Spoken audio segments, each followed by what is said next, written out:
Добрый день, уважаемые друзья!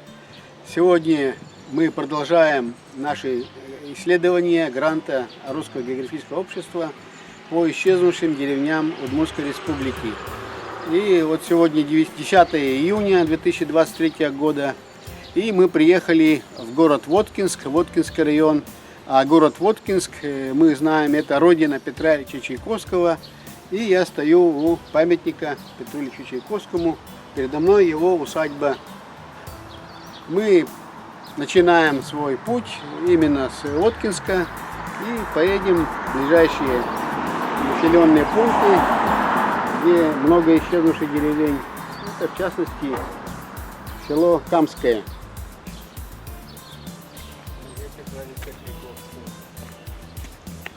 Итак, мы с вами приехали на место исчезнувшей деревни, которая раньше называлась деревня Костенки, или по-другому ее называли Еженки. И об этой деревне нам расскажет начальник территориального отдела села Камское Новоселова Наталья Юрьевна, которая стоит рядом со мной. Наталья Юрьевна, что об этой деревне вы можете нам интересно рассказать? Пожалуйста. Добрый день. Для начала я хотела бы сделать небольшую историческую справку обо всем Воткинском районе. На территории Воткинского района по документам Центрального государственного архива Удмуртской республики находилось в 1929 году 193 населенных пункта, больших и малых. На сегодняшний день на территории муниципального округа Воткинский район находится 69 населенных пунктов. Таким образом, исчезло 124 населенных пункта. Очень много, да. Да, очень много. конечно, очень много. Почему они исчезали? Ну, причины были разные. Я занималась этим делом, выясняла этот вопрос. Одна из причин была это коллективизация. Еще также можно обозначить это укрупнение колхозов в 60-70-е годы. Одна из причин конкретно нашего территориального отдела – это причина строительства Воткинского водохранилища. 60-е годы, да? Да. Ну и еще одна из причин – это естественный отток населения в город. Деревни становились неперспективными, люди уезжали и постепенно выехали из своего поселения. Ну, а об этой деревне что вы нам можете рассказать? Большая была, маленькая деревня? Костенки или Еженки, почему два таких названия? Костенки первоначально в документах числилось как Костенки, но в более поздний период, уже в середине 19 века, появляется название второе Еженки, а потом за деревней закрепилось окончательное название Еженки. Мы долго думали, что же это за название такое Еженки. Ну, видимо, ежачье место. Может быть, и ежевика росла когда-то, но в настоящее время нет. Тем не менее, что это за деревня была? Состояла она из одной улицы. Дата возникновения точно неизвестна. В источниках начала 19 века числится как починок. В 1807 году здесь числилось 50 душ мужского пола русских православных крестьян. Основными занятиями, конечно же, было земледелие, животноводство, пчеловодство. В 1818 году здесь числилось 16 дворов и проживало 181 человек, то есть не совсем мало. С наиболее распространенными фамилиями Соколовы, Косачевы и Шестаковы. В 1916 году проживало 331 человек. В годы коллективизации здесь был образован колхоз 7-й райсъездсовета. Вот такой. Тоже основное направление – это растениеводство. Наталья Юрьевна, а вот тут, видимо, строения новые. Это показывает, что фермеры или фермерское хозяйство, то есть возрождение деревни возможно начинается, да? Ну, возможно, да. Место красивое. Да, место очень красивое. Один наш предприниматель, Кузнецов Алексей Александрович, взял в аренду эти территории и создал на месте исчезнувшей деревни, построил свою усадьбу. Чем он занимается? Официально по документам грузоперевозки, но вот видите, и пруд здесь построил. Не занимается, да? И земледелием, конечно, занимается. Да, он обрабатывает поля вокруг. Весь пруд рыбоводством он планировал заниматься. В общем, жизнь продолжается, жизнь идет Это своим самое чередом. главное, Это да, самое что главное. земля не забрасывается, земля не зарастает. Ну а вообще, собственно, деревня, она исчезла в 1963 году, она была снята с учета как неперспективная. Жители стали потихоньку уезжать на центральную усадьбу Ктовкамская, некоторые уехали жить в город. И вот мы приехали на новое место. Это место бывшей исчезнувшей деревни Косачева. Об этой деревне Ирина Юрьевна, Наталья Юрьевна нам поведает. Так, деревня Косачева. Небольшая деревня, и свое название, вероятнее всего, она получила либо по фамилии человека, либо по его прозвищу первого поселенца. Входила она в Сивинскую ясачную волость, здесь проживали русские ясачные крестьяне. В 1818 году в деревне числилось 10 дворов, где проживало 86 человек. В 1869 году в деревне при Безымянном Ключе числится 22 двора, где проживало 117 человек. Наиболее часто встречающимися фамилии Пашковы, Янковы, Евдокимовы. В деревне имелась часовня и броневой завод. В 1914 году проживало 154 человека. Во время коллективизации в деревне был образован колхоз «Вторая пятилетка». Основное занятие – растениеводство. Во время войны на фронт ушло 24 человека. Из них не вернулось 9 человек. В 1951 году здесь числилось 19 дворов, где проживало 76 человек. В связи со строительством Воткинской ГЭС в 1954 году проектные работы велись. Эта территория попала в зону затопления, и в 1959 году последний житель уехал из поселения. Окончательно деревню сняли с учета в 1963 году. Ну и вот как видно, здесь удобное, красивое место, берег Камы. И, видимо, быстро облюбовали дачники, да? Да, здесь дачный кооператив образовался. Да, в скором времени после перестройки был создан дачный кооператив СНТ Косачева.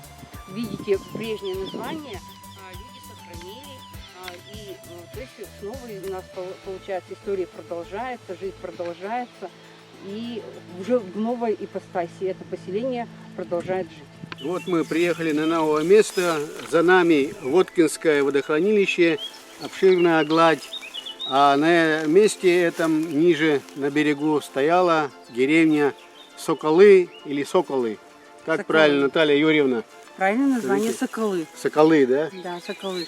Деревня свое название получила от имени первого поселенца.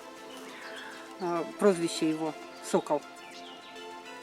Дата образования деревни неизвестна, но в начале XIX века в источниках числится как починок. В 1818 году в деревне числилось 5 дворов, где проживало 65 человек. Наиболее часто встречающиеся фамилии Соколовы, Кузнецовы, Коробейниковы. В 1916 году здесь числилось 190 человек. Занимались в основном, конечно же, земледелием. Во время коллективизации в 1936 году образован колхоз «Красный партизан». В годы войны с деревни ушло 17 человек. Из них не вернулось больше половины, 8 человек. В 1951 году числилось 12 дворов, где проживали 47 человек. В связи со строительством Воткинской ГЭС жители были вынуждены переехать. Часть в село Камское, другие в город Воткинск переехали. И в 1963 году деревню окончательно сняли с учета. Но потомки этих жителей до сих пор живут в селе Камское. Ну а сейчас, как видите, здесь раскинулась широкая водная гладь Воткинского водохранилища. И только у горы напоминают нам о том, что здесь когда-то была деревня. Да, и зарастает дорога туда, в деревню. Сейчас мы стоим на месте исчезнувшей деревни Заболотово. Почему так деревня называется? О чем здесь можно рассказать об этой деревне? нам расскажет Наталья Юрьевна. Итак, название деревни связано с ее географическим расположением. Заболотово, то есть находится за болотом. Первоначально деревня входила в Севинскую и Сачную волость. Проживали русские крестьяне с фамилиями Черепановы, Вогнины, Жулановы, Меркушевы. Основой хозяйственной деятельности было растениеводство, земледелие. В 1757-1758 годах крестьян Севинской и Сачной волости приписали к Воткинскому железоделательному заводу. С образованием в 1780 году деревня вошла в состав Гавриловской волости Аханского округа Пермской губернии. В 1818 году здесь проживало 276 человек. В середине XIX века деревня входит в Камскую волость Аханского уезда Пермской губернии. В конце XIX года вошла в состав Камской волости Сарапульского уезда Вятской губернии. В 1916 году здесь числилось 83 двора, где проживало 527 человек. В 1926 году она вошла в состав вновь образованного Воткинского района. Во время коллективизации в 1931 году здесь был образован совхоз-колхоз «Ленинский путь». Конный двор здесь располагался. Школа, наверное, была, да? Пасеки большие были, да, у жителей. Также здесь находилась начальная школа. Это единственная была деревня среди Камского сельского совета, дети которой учились здесь на месте. А с остальных исчезнувших деревень дети ходили учиться в Камскую школу. Как раз вот эта школа была открыта в 40-е годы. В годы войны на фронт ушло 71 человек. Больше половины, к сожалению, не вернулись с поля боя. Точно так же, как и другие деревни, которые находились вдоль реки Камы, в связи со строительством Воткинской ГЭС, эта деревня была закрыта. В 1963 году она была снята окончательно с учета. Сейчас на месте этой деревни, часть деревни, получается, залита Камским, Воткинским, иногда Камским называют, мы Камским называем, залита Воткинским водохранилищем, а часть деревни располагается вот на этих живописных горах. И пруд тоже сохранился. Да, пруд сохранился. Жители деревни этой переехали, часть также в село Камское, часть в город Воткинск, а потомки этих жителей до сих пор у нас живут. Это Ильины семья. Как и раньше предки их занимались пчеловодством, они до сих пор занимаются пчеловодством. Мы продолжаем изучение исчезнувших деревень Воткинского района. Вот мы приехали в село Степаново. К нам подсоединилась местный краевед Галина Алексеевна Мартюшева, которая слева от меня стоит. И продолжает с нами путешествовать Наталья Юрьевна Новоселова, которая стоит от меня справа. Мы приехали на интересное место. Что за интересное место? Это на берегу Степановского залива. Нам и расскажут Галина Алексеевна или Наталья Юрьевна. Пожалуйста, кто начнет? Ну, давайте, наверное, начну я. Мы находимся на очень интересном месте. Почему это место очень интересное, скажу чуть позднее. Это деревня Лагачи. Упоминается в списках населенных мест впервые она в 1869 году. Всего здесь числилось 34 двора, где проживало 239 человек. В этот период деревня входила в состав Осинско-Воткинской торговой дороги Аханского уезда Пермской губернии. В начале 20 века деревня Лагачи входила в Степановское общество Бабкинской волости Аханского уезда Пермской губернии. Здесь проживали сельские обыватели с наиболее часто встречающимися фамилиями Санникова и Мартюшева. В 1924 году вошла в состав Еловского района. В годы войны на фронт ушло 14 человек, не вернулось с поля боя 9 человек. В 1954 году эта деревня вошла в состав Камского сельского совета. В 1959 году Камский сельский совет и Черепановский сельский совет Воткинского района были объединены в состав Первомайского сельского совета. И вот в этот период в составе нового сельского совета деревня уже не упоминается. А чем же знаменита эта деревня, Галина Алексеевна? Деревня это у нас знаменита наша прославленная лыжница Галина Алексеевна Кулакова. Это вот мы стоим на ее родине. Здесь вот дом у нее стоял как раз у них, у родителей. Тут она выросла, тут она в школу ходила. В школу она ходила как раз через речку, через лес. И там у нас была школа, 8-летка, и она туда ходила. Сама делала лыжи, и так она ходила. И в лаптях ходили, многие тут. В общем, жилось как моглось. А школа в какой деревне находилась? Степаново. Старая Старая Степаново. Степаново. Там вот за мысом будет Старая Степаново. А это уже Новая Степаново. Это Новая Степаново. С зоной затопления тут вошло 8 деревень.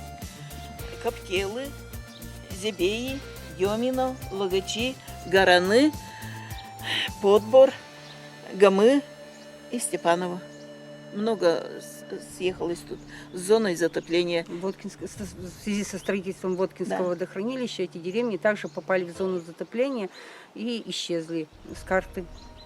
И вот мы теперь все деревни, кто смог, уехал в Воткинск, кто куда, но большинство оставалось здесь. Были у нас и фермы здесь, у нас все было. И фермы, и кузница. Ну, в общем, богатая у нас деревня была. Фермы очень хорошие, и людей много было, и в клуб собирались очень много. На Новый год так больше 100 человек застолье было, отмечали. А Кулакова сюда приезжает? На свою родину? Приезжает. У нее тут и жила сестра, но тоже она время свое подходит, умерла. Но Галина Алексеевна наша уроженка, мы считаем ее нашей. Нашей мы ее считаем. Да, мы гордимся тем, Да. что она здесь проживала, что это ее родина. Конечно, она приезжает. 2 года назад мы отмечали юбилей села Степаново и приглашали ее. Конечно же, на наш праздник она обязательно приехала и тоже поздравила жителей с этим прекрасным праздником, с юбилеем.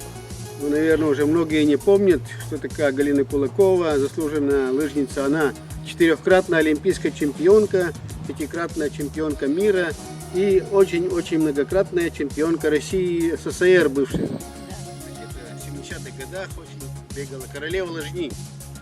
Легенда. Легенда лыжного спорта.